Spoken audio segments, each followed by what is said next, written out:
Welcome to another episode of the Boxing Lockdown, powered by SA Boxing Talk. We're going local now, and the reason why we're going local is because we're talking about COVID-19. And it's a question that every single South African boxing person is asking. I'm getting asked at least 2-3 times a day. People are saying, when's the first show going to happen? When are boxing gyms allowed to be opening?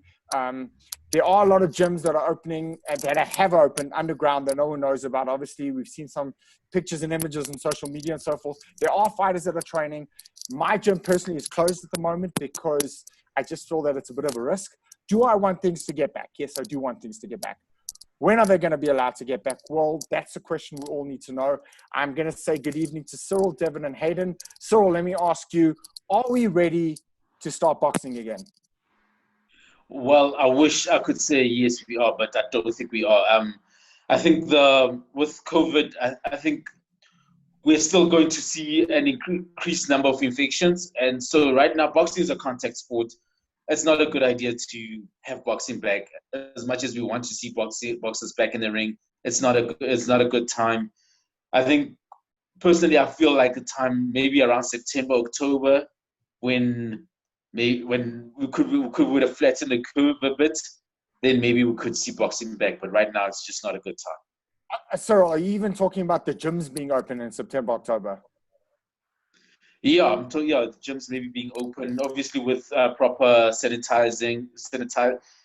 proper disinfections and everything, and health measures being taken. Yeah. Devon, let me ask you, we're now approaching winter and the numbers are spiking. It's got to the point now where friends of mine are testing positive for COVID-19. Some are asymptomatic and not showing any signs of sickness or illness. But with these numbers increasing, do you think it's wise that gyms even open at this given time? You know, it becomes a point where fighters are getting desperate and trainers are getting desperate and managers are getting desperate. But the actual people who pay the bills of most of these gyms, I don't know if they're so desperate to walk back into a gym environment. I mean, I was just canvassing some of my friends the other night asking, how many of you actually want to go into a restaurant, let alone going into a gym? And a lot of them are like, nah, I'm kind of cool with the way that I got to bring deliveries to my house. Gyms are difficult places, man. You're going in there with a lot of people with different versions of what personal hygiene is. Some are apathetic to the disease completely. They don't care. And then not caring kind of endangers your life, or possibly not your life, but maybe your mom or your dad's life, who you might visit in some kind of a form. And that's how the spread of this thing goes. And it kills the old and it kills the people who have comorbidities like diabetes. And South Africa is littered with diabetic cases because, of course, we're not the fittest nation on planet Earth. So, I don't know. I'd like to see gyms being open more towards summertime when we get out of the winter zone of everyone catching flu, because how cold is it today? Cape Town's been underwater for the last 5 days. I'm sure in Joburg it's freezing and everyone's catching the flu. Hayden, let me ask you, do you think it would be irresponsible for gym owners, particularly boxing gym owners, to open their doors now and start coaching? Yeah, absolutely. I mean, as Cyril said earlier, I mean, the increased numbers that are pouring through at the moment. Unfortunately, we were very optimistic. We were like, yes, we want to get back in. I'm sure a lot of spectators are eager to watch the boxers in the ring because they're sitting at home and they're like, well, we want to watch our favorite sport on TV. And unfortunately, you know, the health and safety of the boxers has to come first. And I, for one, was one of the people that are like, okay, let's get back in the gyms, let's do this. Because, you know, I interview boxers, so I really want to do that. I want to pursue what I do as an occupation. And unfortunately, it can't happen. And, you know, that's just the reality. So let me ask you, let's just say boxing shows are allowed back. Would you be prepared, even with a mask and so forth, to go and cover an event as a journalist? No. Remember, there's so many people involved in an event. It's not just the fighters who are involved. You've got the fighters, you've got the economy, you've got the officials, and then chances are you wouldn't have spectators, so you'd need TV coverage. So you've got TV people, all those people. You just need one person. It takes one person to be infected, and that could be endanger everybody's lives and their families. So no, right now it's just not a good time. Devon, do you think it's because of a little bit of the unknown? You know, we know of people, I know people who are asymptomatic who have got the virus. And people are also sort of in fear. I am to a certain degree because it is the unknown. But do you think it's a little bit of that, or do you think, like, for example, let me give you an example, and I'm going to base this on Top Rank's events, and we've seen a lot of the fights fall apart because of the manager testing positive for COVID, or the fighter, even though they were asymptomatic, but they were living or basically doing the whole production in a bubble, and people are still getting infected and catching the virus. Do you think there's still a lot of unknown questions, there are a lot of uncertainty with this virus, and that's why people are kind of still in fear? Yeah, well, if you think about what a bubble is, to make the bubble work, you got to bring people from outside the bubble inside the bubble. And once inside the bubble, they're bringing in whatever they had on the outside in. It doesn't automatically make it safe. And, the sad reality is, especially in a country as economically volatile as South Africa, promoters doing small development bouts and bulls of, say, 8 or 10 fights, 4-rounders, they need the gate. There's no two ways about it. They can't make any money without gate. They're just giving it away. So the only ones who can put on these fight cards are the ones who have TV, the established names. But then when you consider the costs, like I was just doing some rough math, if you have an 8-bout fight card, each fighter with 2 cornermen, you're talking about maybe 8 officials that are on duty that night, a ring announcer, and possibly 10 people involved with the production, making it less than 50. That's 36,000 Rand for testing alone just once. And that has to be done at least 2 to 3 times, pre-med, weigh-in, and fight day, to make sure that over a 14-day incubation period of which this virus can pop out, that at least you're testing them 3 times to make sure that, say, 7 days within that 14 days, they're not going to have COVID. They've all got to be put in the same hotel. They've got to be separated at the hotel. It's a very expensive layout. So we're taking a lot of risk right now in the middle of winter to do this kind of thing. And summer's not too far away. It's maybe 4 or 5 months. I'd say let the fighters train. Try and control what you can in your gym. Do your thermometer testing and your hand washing. But when the fights have to happen, if you want to make it economically viable for everyone, it has to happen more towards summertime. And then that's kind of my next question. I want to go back to with regards to the gyms, right? So you've heard of like shops and retail shops, a person tests positive, they shut the whole shop down. And one of my things, and one of the reasons why I'm not so keen to start opening the gym just yet is, let's just say a fighter tests positive, we have to shut the gym down, get it sprayed, disinfected, and then open again. And then 2 days later, someone else tests positive, and we have to go through this whole rigmarole again. And that's what I don't quite get yet, because we're all new to this virus. But is that really the way forward? Is that how things are going to be around? The other thing is, do we wait for the vaccine? By the time the vaccine comes out, the virus might not be even that potent, you could say, because I know there are various strains, because we're starting to see cases of guys being severely infected with COVID-19 and guys who've got mild symptoms of COVID-19. So what do you think the way forward is? Do we open the gyms, monitor it, and when someone tests positive, do we shut the whole facility down? I know you're not a medical doctor, but what would be your take on it? Well, you see, that's the problem now. It's not the events and the fights, it's the training, and the sparring that's really infecting people. And as you say, as a suggestion perhaps would be to test everyone and have a sort of a fight camp. No one leaves. That sort of you host a gym, you host a sort of a place. If it's financially viable, I'm not 100% sure, but that would be the only way, is to keep the uninfected all together and make sure that they don't move outside the realms. Have someone fetching their stuff for them. I mean, that's almost impossible in a country like South Africa. But I mean, if possible, let's do that. But as Devon said, it's winter as well. So there's all these aspects that are against us, as opposed to like we're watching like the UFC and so forth, which is in the middle of summer. They're hosting events in the United States of America. So they're able to sort of get around it, but not here. Hayden, I'm gonna disagree with you. Well, not disagree with you. I'm gonna ask Cyril, the fact that you talked about financially viable. We're sitting in a situation now where guys don't have money. A lot of the private sponsors that are sponsoring the boxes are not doing it because their businesses are suffering. Doing a camp and hosting accommodation for fighters, almost like a bubble. So that just simply is not viable at this given climate here in South Africa. Would you agree with that? Yeah, totally agree. I just don't see how it can be done. I think under normal circumstances, having the finances to do that, it would be difficult. Now, with companies all struggling financially, it becomes impossible almost.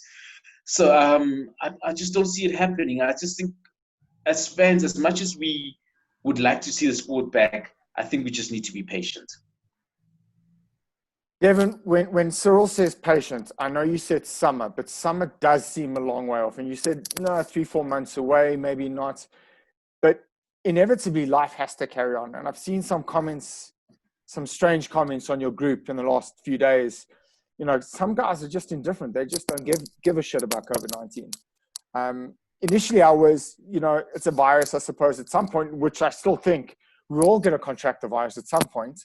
Maybe on a mild form, and depending on how our systems react to it.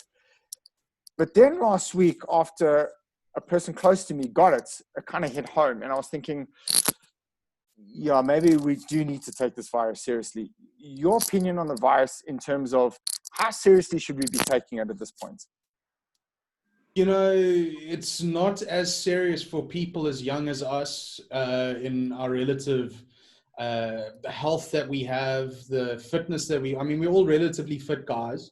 We all like to work out at home if we can, maybe not Hayden so much, but everybody reacts differently to this. But, you know, for me, it's not really how I'm going to get dealt the card, how I'm going to handle it. I've got parents that I've got to worry about. I've also got a business that I've got to worry about. I'm in charge of a business with a lot of people involved that if I'm not there, it has to shut. If I'm not there because I'm sick, it has to shut, and then they don't get paid. So if I'm just one example, a lot of people have parents. A lot of fighters have parents. A lot of fans have parents. You know, this is how the virus spreads, and it's not the young people that it's getting to. It's the older people that it's getting to. It's so difficult because, you know, with all of that, but guys are desperate. They need money. There's rents to pay. There's bills to pay. In America, you know, they all got checks from the government. If you're a citizen, you got a check for $1,500 to $2,000 every month. We don't have that. We got given $350, which doesn't do a lot for a lot of people. So we're in a totally different climate. And I kind of fear that this virus, the biggest damage that it's going to do is the amount of people that it's going to financially wipe out, as opposed to the amount of people that it's going to kill. And all of us have friends who have been laid off from their jobs, who have been kicked out of their houses because they couldn't pay the rent, who've had something impounded because they couldn't pay the rates for it, or the bond for it, or the car payments or whatever. That's the real fear of this virus in a country like South Africa, not necessarily the death rate. Whereas in Europe, older people, older population, the death rate was the biggest fear, whereas they were much more financially stable. It's such a difficult question to answer. It really is. There's so many different angles that every time I think that, you know, I don't want to be part of this virus, I want to stay away, but then I also think, you know, fighters need to get paid.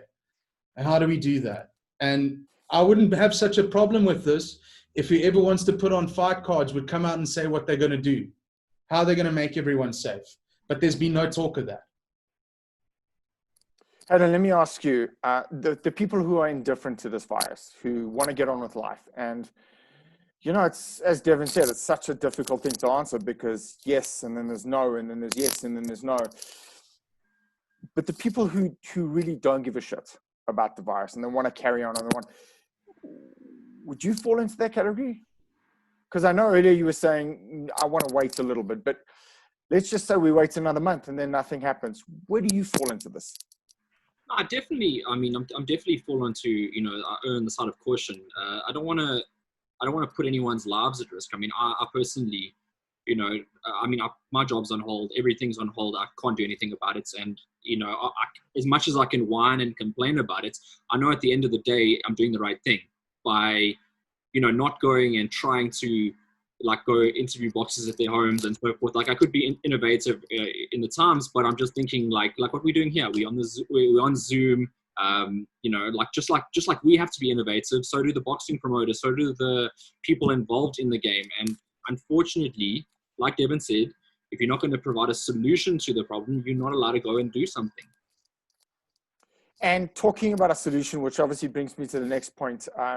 We're all on a boxing platform, and a lot of guys have been throwing ideas around. And my opinion's always been this: through every crisis, there's always been an ability to build an empire. So I've been working. I've been working not in the gym, but working behind my laptop. And stay tuned. But Cyril, let me ask you, in terms of being progressive and productive, what is the way forward? Because there are a lot of people that are not going to survive. There are a lot of people who are just waiting for handouts and waiting for this and waiting for that to happen. But what do you think would be the best solution right now? If you were a boxing person, which you are, and obviously we've designed this platform, the Boxing Lockdown, to give back to boxing, to kind of give a contribution back to the sport that we all love. We're not getting paid for this. We don't want money from this. We're just giving something back. So this is our way of kind of being creative to the sport that we love. But what would you do if you were a promoter, a trainer, manager? What would be the ideal solution for you? I think at this point in time, it's a good time for promoters, managers to all be planning on the way forward, as in when we are allowed to get back, because I think there'll be a lot of activity. There's going to be a lot of activity when we get back, when boxers are allowed to fight again. So yes, a lot of planning, a lot of sure you have to be a bit innovative. See how if there is a way to maybe make some sort of income right now, maybe pursue that. It may be difficult for most people, but you just have to. But it's a lot of planning. I agree. This creates there is an opportunity for somebody. I think one thing boxing has lacked a lot, and I've said this plenty of times before. It's how we publicize the sport. That's always been a problem, and I think now is a good time to look at how we do that and how we can improve on our marketing of the sport, so that when fighters do get back in the ring, we can get back to it and actually put boxing in a better position than it was before the lockdown. Devon, you were talking on the platform quite sternly that you don't think that the network should be the ones to be focused on right now if you're a promoter. Maybe just to the viewers, maybe you can just elaborate what you meant by that. I've worked in boxing for pretty much all of the major promoters in the country, in all the different provinces of the country, bar one or two. And, I am the kind of person who feels that if it's given to you for free, it's not appreciated. If you get a handout from the government, you don't really spend much on marketing. You don't really spend much on the marketing of fighters, because why should you? You don't even have to worry about selling all the seats in the back.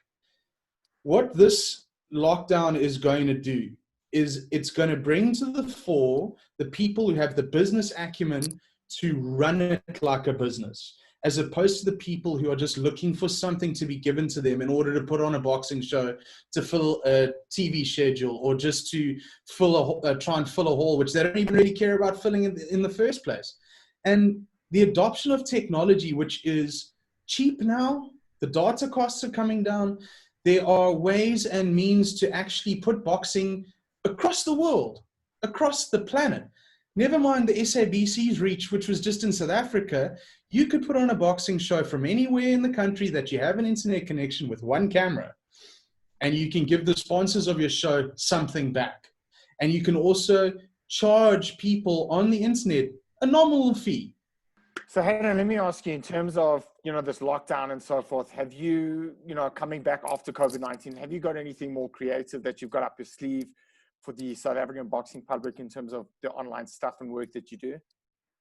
So basically with the channel, I interview people, I don't know beyond that, what else I'm going to be doing with the channel. Maybe there's a couple of things that I haven't said to anyone yet, but there's always dreams of doing other things, but I don't want to say anything just in case I don't come to fruition. But yeah, expect more of the same when we come back, and hopefully we do come back with a clean bill of health and nothing has really changed and we can resume back to normal. much more than that, I cannot say. Cyril, your last parting shot for the show. Basically, just everybody just be patient. No use in trying to force things and it doesn't work out in the end. We just need to be really careful. Everybody stay safe and yeah, man, look after yourselves and the people around you. Devon, your last parting shot for the viewers watching this. Good luck to the Gauteng promoters who are going to try and put on boxing in September, because I hear and read, according to yesterday, that Gauteng is set to take over or overtake Cape Town in terms of infections, and well, the coming of that will be deaths as well. So I just hope that if you have a plan, announce it to us, let us know, let the fighters know, and put all of our minds at ease. Hayden, your last parting shot for the show. Yeah, I just want to apologize to the audience, obviously, for the choppy sort of video. I got added to a boxing group on WhatsApp, which has sort of swallowed all my data, and like, obviously the quality of the production can't be as great as what it could have been. But yeah, guys, stay safe, stay at home, and we'll see you soon. Yeah, you can't knock Hayden for being honest. To the boxing fans checking this on the Boxing Lockdown, this has been an epic show. We'll catch you again soon. Powered by SA Boxing Talk. From all of us here on the Boxing Lockdown, we will see you again soon.